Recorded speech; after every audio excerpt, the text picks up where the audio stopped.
സംസ്ഥാനത്ത് റേഷൻ കടകളിൽ നിന്നും മണ്ണെണ്ണ ഇന്നു മുതൽ ലഭ്യമാകുന്നതാണ്. നീണ്ട വർഷങ്ങൾക്ക് ശേഷമാണ് സംസ്ഥാനത്ത് വീണ്ടും റേഷൻ കടകളിൽ നിന്നും മണ്ണെണ്ണ ലഭ്യമാകുന്നത്. ഇന്നു മുതൽ റേഷൻ കടകളിൽ നിന്നും മണ്ണെണ്ണ വിതരണം ആരംഭിക്കുന്നതാണ്. 1 ലിറ്റർ മണ്ണെണ്ണയ്ക്ക് 61 രൂപയാണ് വില വരിക. കൂടാതെ വൈദ്യുതി ഇല്ലാത്ത കുടുംബങ്ങൾക്ക് 6 ലിറ്റർ മണ്ണെണ്ണയാണ് വിതരണം ചെയ്യുക. AAY കാർഡുകാർക്ക് 1 ലിറ്ററും മണ്ണെണ്ണ വിതരണം ചെയ്യും. കൂടാതെ മറ്റു കാർഡുകാർക്ക് 1/2 ലിറ്റർ വീതവും മണ്ണെണ്ണ ലഭ്യമാകുന്നതാണ്. എല്ലാ റേഷൻ കാർഡ് ഉടമകൾക്കും മണ്ണെണ്ണ ലഭിക്കും. മണ്ണെണ്ണ വിതരണവുമായി ബന്ധപ്പെട്ട് ചില ആശങ്കകൾ നിലനിന്നിരുന്നു. ഇപ്പോൾ അവയൊക്കെ അവസാനിച്ചുകൊണ്ടാണ് റേഷൻ കടകളിൽ മണ്ണെണ്ണ വിതരണം ഇന്നു മുതൽ ആരംഭിക്കുന്നത്. കുറെ നാളുകളായി റേഷൻ കടകളിൽ നിന്നും മണ്ണെണ്ണ ലഭിച്ചിട്ടും 5.676 കിലോ ലിറ്റർ മണ്ണെണ്ണ ഈ വർഷത്തെ ആദ്യ പാദത്തിലേക്ക് അനുവദിച്ചിട്ടുണ്ട്. മണ്ണെണ്ണ വിഹിതത്തിലെ കുറവ് മൂലം മൊത്ത വ്യാപാര ഡിപ്പോകൾ പലതും 1 വർഷത്തിലധികമായി പ്രവർത്തനരഹിതമായിട്ട് റേഷൻ കടകളിൽ നിന്നും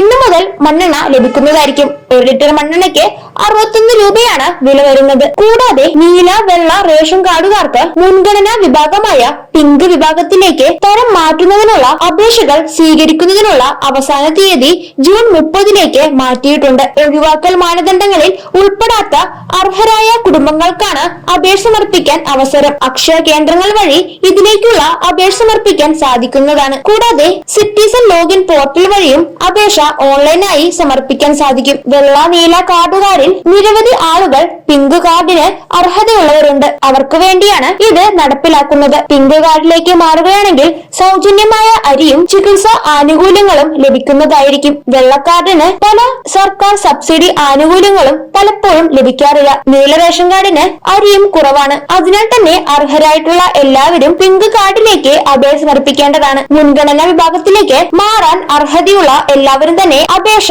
സമർപ്പിക്കേണ്ടതാണ്. പഞ്ചായത്ത് സെക്രട്ടറി ഒപ്പിട്ട വീടിന്റെ വിസ്തീർണം തെളിയിക്കുന്ന സർട്ടിഫിക്കറ്റ് ഇതിലേക്ക് ആവശ്യമായിട്ടുള്ള പ്രധാന രേഖയാണ്. കൂടാതെ വാടക വീടാണെങ്കിൽ വാടക കരാറും ആവശ്യമാണ്. BP ലിസ്റ്റിൽ ഉൾപ്പെട്ടതിന്റെ സർട്ടിഫിക്കറ്റും ഗുരുതര രോഗമുള്ളവരാണെങ്കിൽ മെഡിക്കൽ സർട്ടിഫിക്കറ്റും ഹാജരാക്കാൻ സാധിക്കും. സർക്കാർ സഹായത്താൽ ലഭിച്ച വീടാണെങ്കിൽ അതിന്റെ സർട്ടിഫിക്കറ്റും ഇതിലേക്ക് അപേക്ഷ സമർപ്പിക്കേണ്ട പ്രധാന രേഖകളിൽ ഒന്ന് തന്നെയാണ്. കൂടുതൽ വിവരങ്ങൾ അറിയുന്നതിന് വേണ്ടി സിറ്റിസൺ ലോഗിൻ പോർട്ടൽ വഴി സാധിക്കുന്നതാണ്. കൂടാതെ അക്ഷയ കേന്ദ്രങ്ങളുമായി ബന്ധപ്പെടുകയാണെങ്കിൽ ഇതുമായി ബന്ധപ്പെട്ട കൃത്യമായ വിശദാംശങ്ങൾ ശരിയായ രീതിയിൽ തന്നെ മനസ്സിലാക്കിയതിനു ശേഷം അർഹരായ എല്ലാവരും തന്നെ അപേക്ഷ സമർപ്പിക്കേണ്ടതാണ്.